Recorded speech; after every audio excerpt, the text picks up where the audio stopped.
All right, hello everyone. I'm here with Piotr Glokowski. Piotr existing kind of gives, I guess not now, but it used to give me a hard time at the PTs because we kind of, maybe not now, but we used to have like a similar hairstyle and we have a similar name. So it happened to me like 2 or 3 times that like someone from coverage came to me and they're like, well, we want to take you for an interview. I was like, oh yeah, that's great. And then they're like, oh wait. That's not you, we apologize. So that kind of sucks. Besides that, for people who don't know, well, most people watching this probably know, but Piotr is in the MPL. He made 2 finals of the arena tournament. First time he lost to Andrea Mengucci, if I'm not mistaken, and then he won, I think, the one right after that with Chance Sacrifice, and he has won Pro Tour Top 8 with Teamer Energy. You played Blossoming Defense there, right? That's like the first thing that I want to ask about. I think you didn't play Chandra, but you played Blossoming Defense. Can you talk about that, please? Yeah. That was my first, let's say, major non-modern success success in general, because before that I used to like play, let's say, more casually, like more modern, played at the GPs, etc. But I was mostly focusing on that. In Albuquerque, I debated my first PT I'd been playing a mostly stock deck. It was 4-color Energy, which was like the stock best deck back then. But well, it was kind of it wasn't clear whether the Teamer or the 4-color was better, right? Because Teamer was better against mono red, but 4-color was better in mirror. Well, what I mean is like the archetype of Energy was generally the best, and of course like the minute differences between 4-color and 3-color versions were of course present. In my exact version, I remember that I chose not to run. I chose to play 4-color, but I also chose not to run any cards that cost red, no Glorybringer and no Chandra, which were really good cards, but like I wanted to have better mana and try to achieve that this way. And also I had 1 copy of a cheeky Blossoming Defense. The tournament, like, I don't think it was actively good. It was like kind of a Did you get personality thing? I kind of needed to like add a single card that would do something. Did you actually like got anyone? Like, it was probably pretty good against like Confiscation Coup and stuff like that. Yeah. Confiscation Coup was like popular to Tam the Mirrors back then. Okay.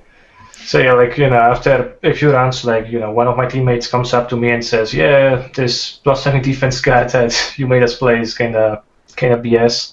And then the other one comes up and says, wow, this is so good, I countered 2 Confiscation Coups in 1 match. So, opinions differ. I don't know. It was like kind of a personal touch. You said that you were more focused on modern, maybe playing more casually. I remember that you were kind of like the lantern guy, right? Maybe you were. Yeah.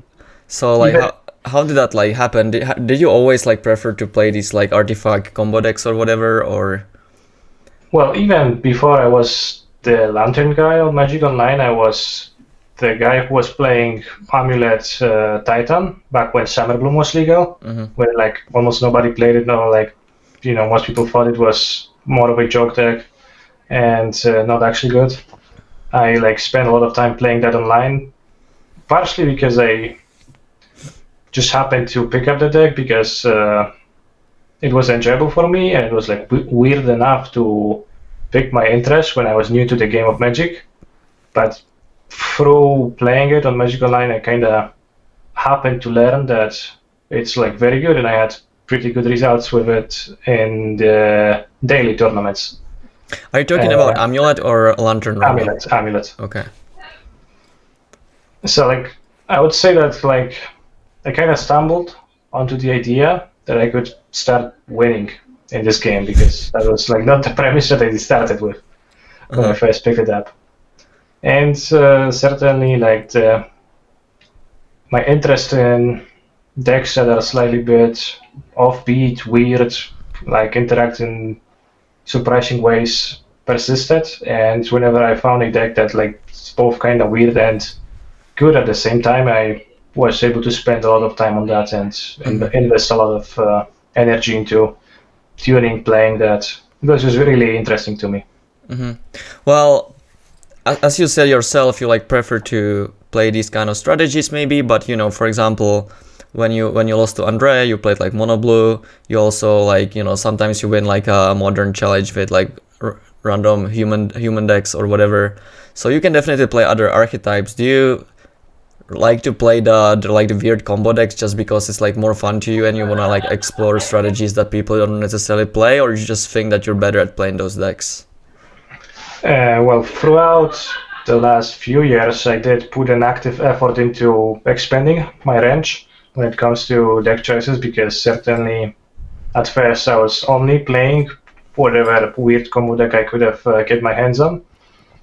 And well, I still like them. Like I cite KCI as my favorite deck of all time to play in Modern. And you know, typically like the ones that I enjoy are at the cross section of being quirky and also strong. If they're just funny, but they're terrible and they don't win any games, then it doesn't do much for me. Similarly, I powered a lot of time into playing and tuning Inverter of Troops in Pioneer. The 49% deck.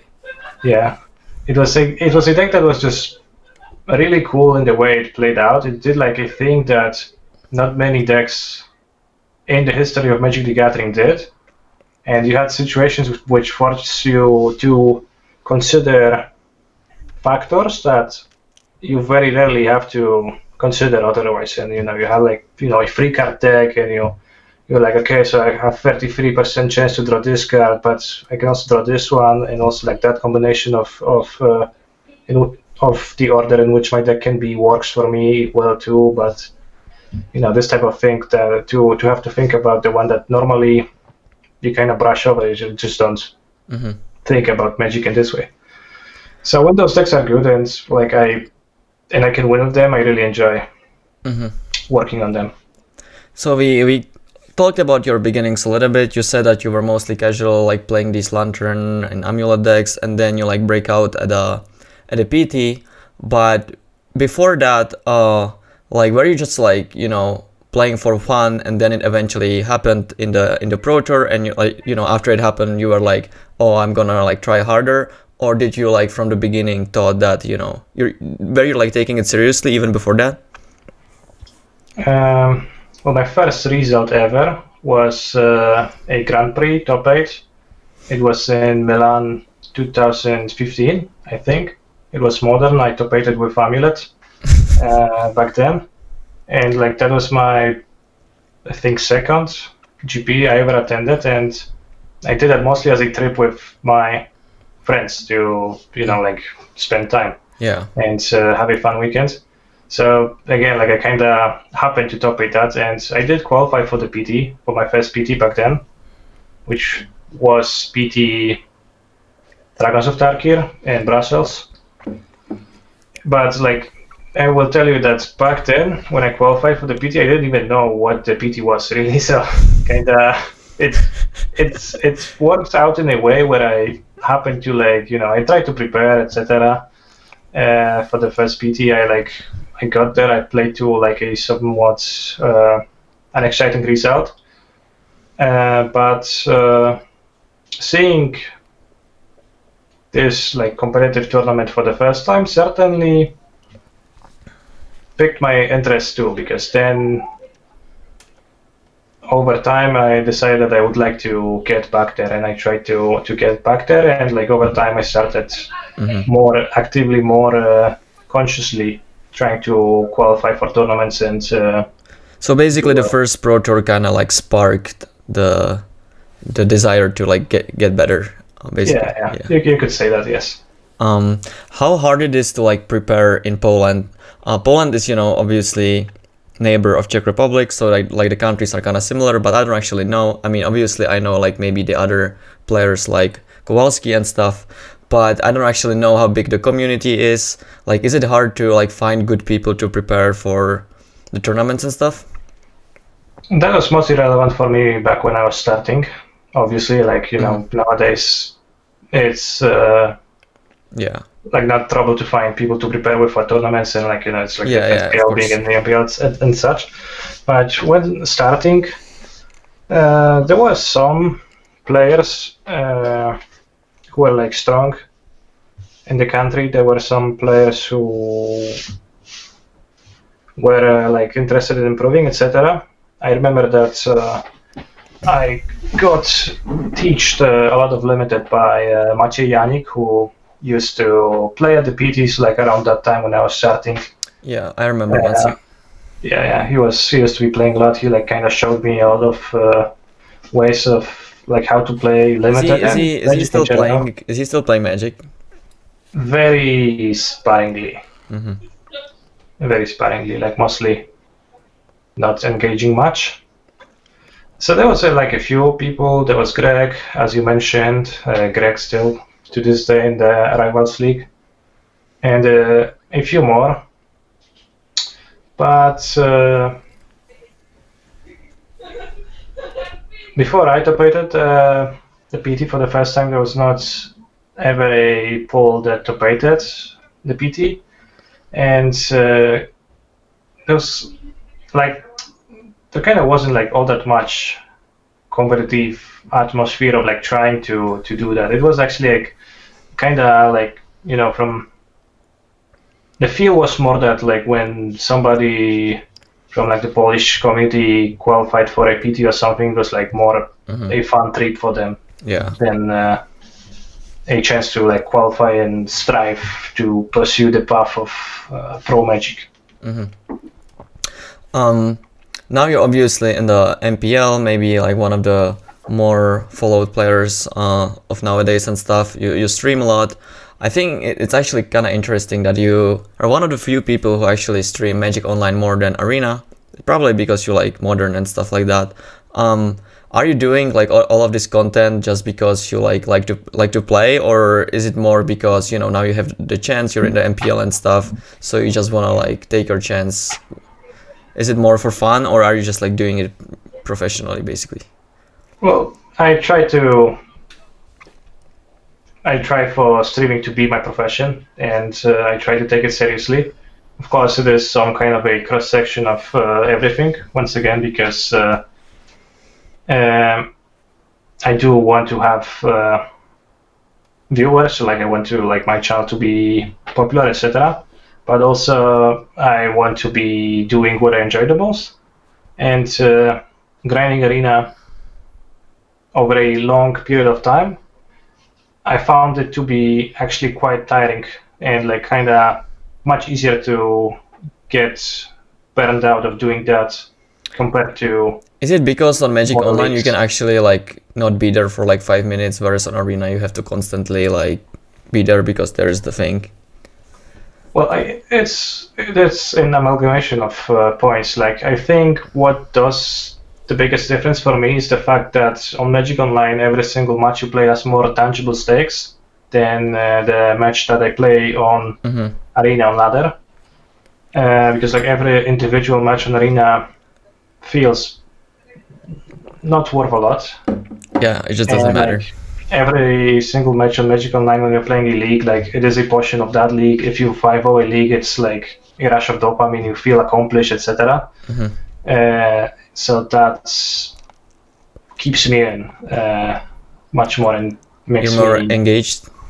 Yeah, that system lets me engage more easily, certainly.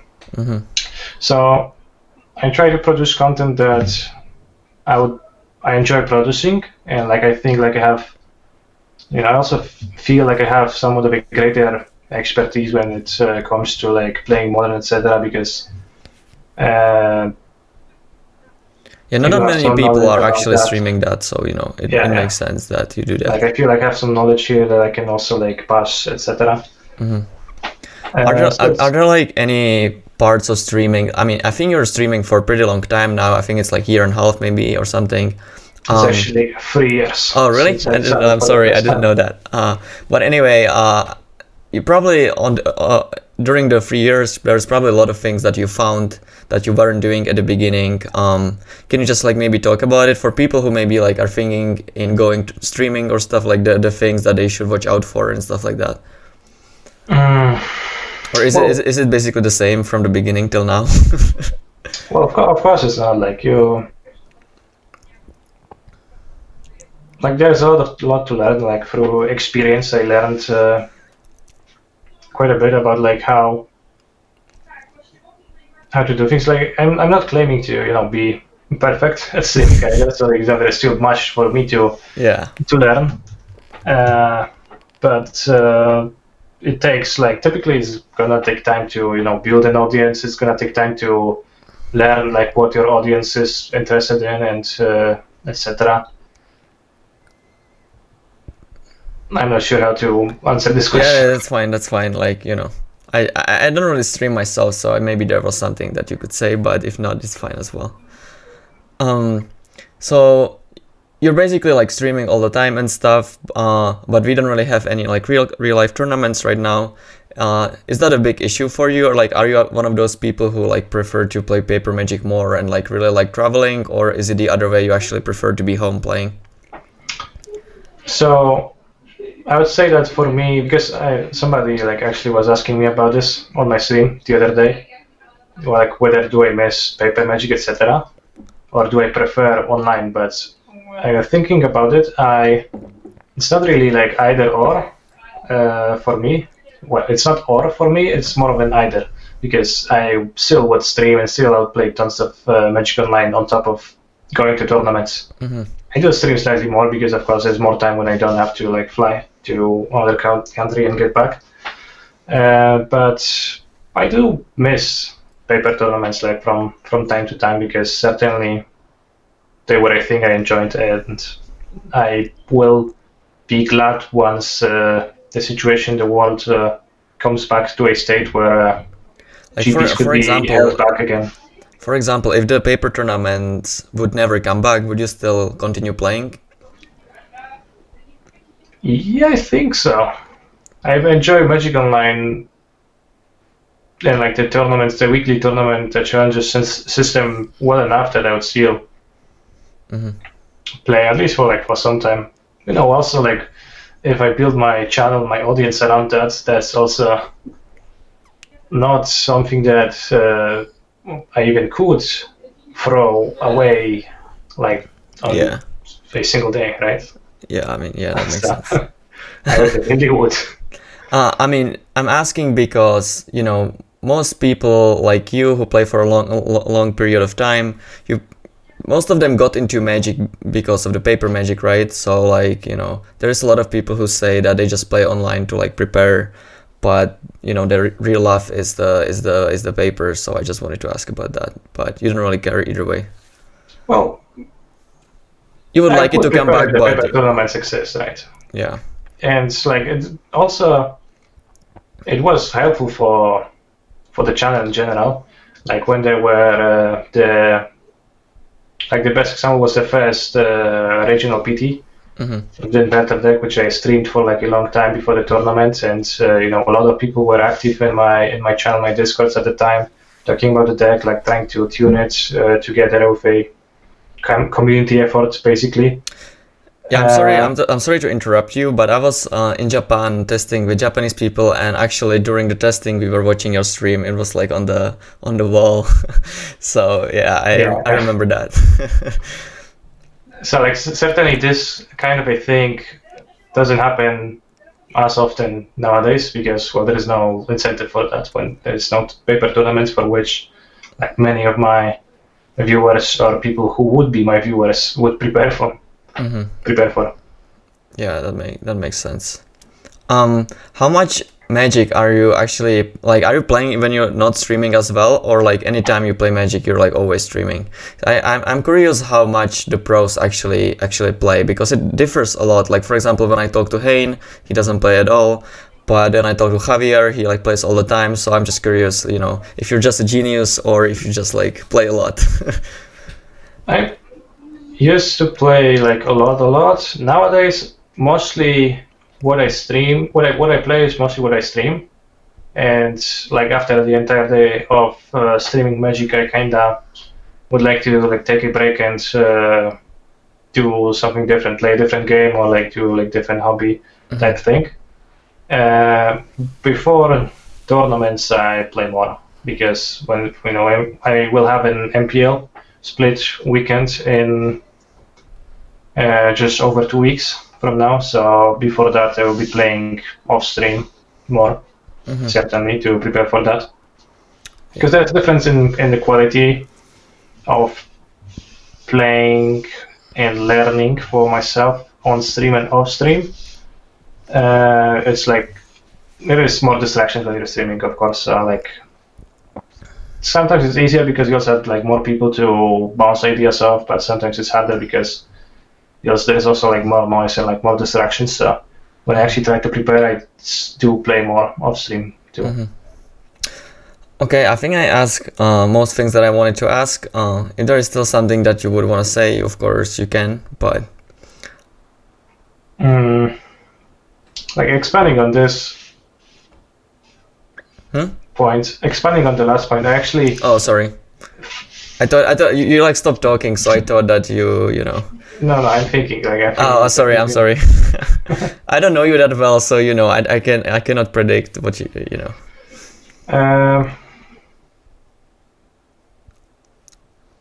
Yeah, that's gonna be it then. All right. Thanks for your time. If you guys like the video, please click on the like and subscribe button. Thanks, Piotr, for your time, and see you. Thank you very much.